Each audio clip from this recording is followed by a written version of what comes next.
फैसल, इस वक्त सिचुएशन काफ़ी इंटेंस हो गई है और जवाब दिया जा रहा है ईरान की जानिब से इसराइल पर हमले के साथ साथ कल वाशिंगटन में जब प्रेसिडेंट ट्रंप ने खिताब किया और कहा था कि हमारे अहदाफ थे न्यूक्लियर तनसीबात और अब हदफ पूरा हो गया है, लेकिन चांसेस हैं क्या आज भी या इस तमाम तर सिचुएशन के बाद जब इसराइल में 400 से ज़ायद शहरों और कस्बों में वॉर सायरन बज रहे हैं तो अमेरिका दोबारा से इस वॉर सिचुएशन में स्लाइड इन कर जाएगा और हमला करेगा ईरान पर?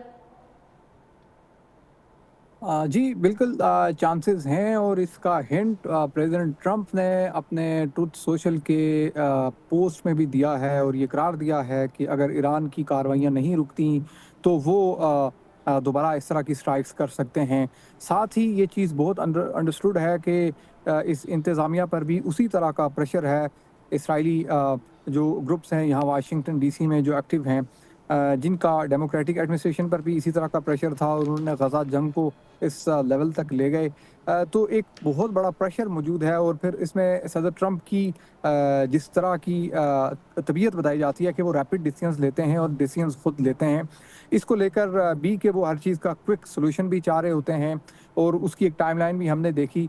अब सदर ट्रंप जो हिंट दे रहे हैं कि दोबारा से स्ट्राइक्स हो सकती हैं और उसमें कोई डाउट नहीं है। जिस तरह के मिलिट्री पोस्चर जो है वो मिडिल ईस्ट के अंदर मौजूद है, जो नेवी की, एयरफोर्स की डिप्लॉयमेंट्स हैं और जो ट्रूप्स ऑन अलर्ट हैं, उससे इस शक को रद्द नहीं किया जाता कि कोई ऐसा इकदाम जो है वो दोबारा होगा। लेकिन एक यहाँ पर ये कैलकुलेशन भी है कि इसराइल इस कॉन्फ्लिक्ट को किस तरह से हैंडल करता है। अभी तक जो ईरान की रिटेलिएशन है, वो अगर इसी तरह से इसराइली फाइनेंशियल जो कैपिटल है जैसे कि तल अवीव और हैफा जैसे बड़े इंपॉर्टेंट सिटीज़ और कुछ दीगर पोर्ट्स और फिर ऑयल डिपोज और इस तरह की इंस्टॉलेशंस और टेक के हवाले से, जो क्योंकि इसराइल की मार्केट जानी पहचानी है दुनिया में, एक बड़े बेहतर अल्फाज में जाना जाता है कि इसराइल टेक में एक स्ट्रेंथ रखता है।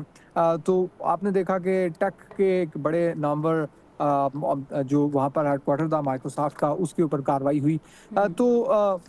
इसकी वजह से ये करार दिया जा रहा है कि अगर इसराइल इस तरह से फाइनेंशियली चीज़ें लूज़ करता जाएगा और एक ऐसी नौबत आ जाएगी कि इसराइल के लिए ये चीज़ें सस्टेन करना मुश्किल होंगी, तो ऑब्वियसली ये अंडरस्टैंडिंग पहले से मौजूद है कि सदर ट्रंप इस कॉन्फ्लिक्ट में मज़ीद आगे जाएंगे। लेकिन अब डिस्कस ये हो रहा है कि एक नॉर्मल सेट हो गया है, यानी जैसे हम पहले गुफ्तगू में बता रहे थे कि गुज़िश्ता जब से ईरान में इस्लामी इनकलाब आया है उसके बाद से बराह रास्त अमेरिका और ईरान की इंगेजमेंट नहीं हुई। ईरान के अगर कुछ लोग मारे भी गए अमेरिका की तरफ से तो वो तीसरे मुल्कों में मारे गए, जैसे इराक में जनरल सुलेमानी जी। और दीगर लोग मारे गए, या बाकी जो कार्रवाइयाँ थी वो कॉवर्ट ऑपरेशंस थे। तो ये बराह रास्त इंगेजमेंट है और इसमें ये पोटेंशियल पाया जाता है कि अगर एक नॉर्मल सेट हो गया है, एक प्रैक्टिस सेट हो गई है, तो इसका मतलब ये है कि ये चीज़ दोबारा भी रिपीट हो सकती है। और अभी भी जिस तरह की रिटेलिएशन की गई है उस पर रिएक्शन है यहाँ अमेरिका में, और वो ये कि ये वन टाइम अपॉर्चुनिटी है। ये इसराइल भी बार बार अमेरिका को कह रहा है और यहाँ जो इसराइली हमायत याफ्ता अमेरिकी अवान नुमाइंदगान के या सेनेट के लोग हैं वो भी बारहा कहते हैं कि इसराइल के साथ तारीखी तौर पर ठीक नहीं हो रहा।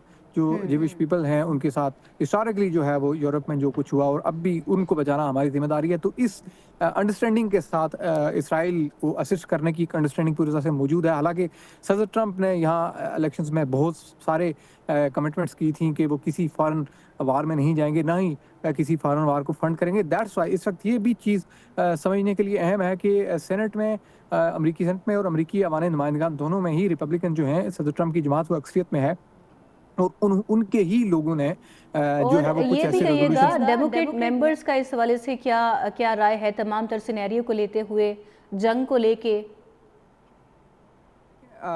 डेमोक्रेट्स तो अपनी जगह हैं, लेकिन एक रिपब्लिकन लॉ मेकर हैं रेपरेटर मेजोरी टायलर ग्रीन, उनकी जो स्टेटमेंट है वो जब से ईरान और इसराइल का कॉन्फ्लिक्ट शुरू हुआ वो तनकीद कर रही हैं। वो सदर ट्रंप को याद दिला रही हैं कि आप क्यों इस तरह के किसी कॉन्फ्लिक्ट में जाना चाहेंगे। आज भी उनका जो ट्वीट है वो ये कह रही हैं कि इसराइल के लोगों के ऊपर बम ना गिरते अगर वो ईरान के लोगों के ऊपर बम ना गिराता।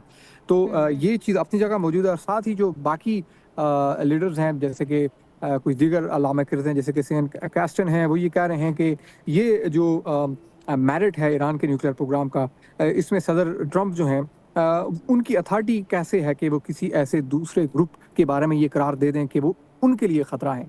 यानी क्योंकि ईरान के बारे में ये वाज़ेह है कि वो एनपीटी का सिग्नेटरी है, इसराइल के बारे में ये भी क्लियर है, ये अंडरस्टैंडिंग मौजूद है, फाइंडिंग्स हैं कि उनका डायमोना न्यूक्लियर फैसिलिटी वहाँ पर ट्रीटमेंट होती है। तो ये जी चीज़ें भी जी क्वेश्चन हो रही हैं कि एक मुल्क का पर्टिकुलरली आप कैसे उस पर क्वेश्चन रेज़ कर सकते हैं। तो ये है कि इस वक़्त ये भी अब गुफ्तगू हो रही है कि प्रेज़िडेंट ट्रंप ने, क्योंकि सबसे अहम गुफ्तगू ये है वाशिंगटन में कि दिस इज़ अनकॉन्स्टिट्यूशनल, ये गैर आइनी है। गैर आइनी इसलिए है कि पावर का इस्तेमाल जो है वो गलत हुआ है और जो अमेरिका का सबसे मुक़द्दस ऐवान है, जो पहले की जंगों को ऑथराइज़ करता रहा है, ऑथराइज़ेशन ऑफ मिलिट्री फोर्सेस का यूज़ जो करता रहा है, ऑथराइज़ करता रहा है, उससे नहीं पूछा गया और जी मिलिट्री को इस्तेमाल किया गया। हालाँकि ये भी डिबेट है कि कोई इमिनेंट थ्रेट अमेरिका के लिए बराह रास्त नहीं था, ये तो अगर थ्रेट था तो इसराइल के लिए था। इसराइल फार फार अवे है अमेरिका से, तो दैट्स व्हाई ये क्वेश्चन ज़रूर है कि ये इम्पीचमेंट का मामला बन सकता है। इस पर बातचीत शुरू हो चुकी है कि ये गैर आइनी काम अच्छा। काम है। Faisal, miss use of power की जब बात हो रही है तो अवामुन नास की क्या राय है? जैसे कि अभी आपने इम्पीचमेंट का भी जिक्र किया, तो अगर ये मिस यूज़ ऑफ पावर चलता रहेगा तो कॉमन पब्लिक जो है वहाँ पर क्या राय रखती है इस हवाले से? देखें, अमरीकी अवाम को इन इंतखाबात को क्योंकि हमने ऑब्ज़र्व किया था, तो बहुत ही आसानी से सदर ट्रंप ने कैप्चर किया और जिन चीज़ों पर उन्होंने कैप्चर किया, उसमें अहम ये था कि देखें, बाहर के लोग आकर आपकी नौकरियां भी ले रहे हैं, आपका जी हेल्थ सिस्टम भी ख़राब हो रहा है, आपके सोशल सिक्योरिटी बेनिफिट्स भी वो ले रहे हैं और वो आपके पूरे सिस्टम के अंदर फ्लडेड हो चुके हैं। तो मैं एक ऐसा सिस्टम लाऊँगा, एक ऐसा अज़ीम अमरीका बनाऊँगा कि जो ख़ालिसतन यहाँ के लोगों के लिए बड़ा बेहतरीन होगा। और उसमें फिर उन्होंने ये चीज़ क्लैरिफ़ाई की थी, जो बहुत ज़्यादा वो जिस चीज़ पर लकीर पीटते थे कि जी वो अगर होते तो यूक्रेन की जंग होती ही ना, वो आएँगे तो जो जंगें चल रही होंगी वो रुक जाएँगी। लेकिन उनके आने के बाद सबके सामने है कि इसराइल जो है वो फूड को वेपन ऑफ वार के तौर पर इस्तेमाल कर रहा है और यूनाइटेड नेशन इस पर फाइंडिंग्स दे चुका हुआ है। जी लोगों के यहाँ एक अफ़सुर्दगी है, तशवीश है। लोग ये कह रहे हैं कि हमारे लीडर्स जो हैं वो जो कमिटमेंट्स करते हैं उन पर पूरा नहीं उतरते और सदर ट्रंप ने भी तकरीबन वही किया है। और ये भी मैं आपको ज़रूर बताऊँ कि सदर ट्रंप के इस डिसीजन से पहले जब सोर्सेज़ से ये इत्तला सामने आ रही थी कि सदर ट्रंप ने एक डिसीजन लिया हुआ है और वो उन्होंने एग्ज़ीक्यूट करना है, तो ठीक उस है। वक़्त भी ये चीज़ें थी कि ये बहुत अनपॉपुलर होगा, लोगों में ये मकबूल नहीं हो सकेगा क्योंकि सदर ट्रंप एक डिफरेंट ही अप्रोच के साथ आए। तो ये इसका जो बोझ है वो कैसे उठाएँगे? तो अब वही बात है कि क्वेश्चंस शुरू हो चुके हैं। एक तो पहले सिर्फ़ ये सवाल था कि जब एक्टिव डिप्लोमेसी चल रही थी, 60 दिनों का वक़्त अगरचे दिया भी गया था, उसके बावजूद अमेरिका और ईरान के रहनुमाओं की मुलाकातें मुतवक्को थीं जोहरी मुज़ाकरात के हाल से, उस दौरान इसराइल ने कार्रवाई कर दी। पहले ये सवाल था कि अमेरिका का जो सफ़ारती अमल है, उसको इसराइल ने सैबोटाज किया। अब ये क्वेश्चन है कि अमेरिका ने खुद 2 हफ्तों का वक़्त दिया कि इन 2 हफ्तों में चीज़ें जो है वो डिप्लोमेसी होगी, ठीक है, बातचीत यानी होगी। जंग को कोई तो प्रमोट नहीं करना चाह रहा।